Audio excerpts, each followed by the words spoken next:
Qibray tumani Chinobod mahallasidagi Taekwondo VTF jamoasi o'z ish faoliyatini boshlaganiga 4 yil to'ldi. Shu munosabat bilan kuch, iroda va jamoaviy ruh 4 yil bir yo'lda shiori ostida tantanali bayram tadbiri bo'lib o'tdi. Unda mahalla faollari, ota-onalar, yosh sportchilar, mutasaddi tashkilotlar vakillari ishtirok etishdi.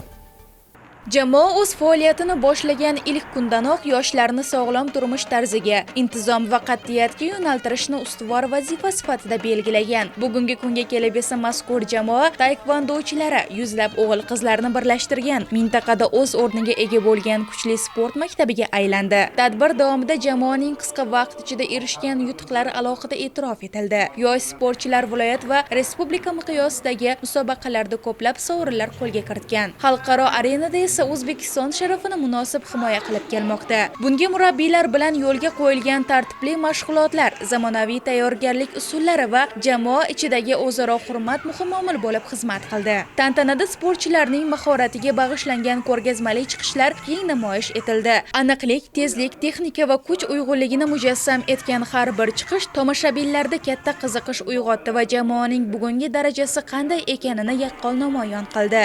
Yaqin yillarda yangi guruhlar tashkil etish, xalqaro turnirlarga tayyorgarlikni kuchaytirish va mahallada ommaviy sport tadbirlarini kengaytirish bo'yicha aniq rejalar belgilangan.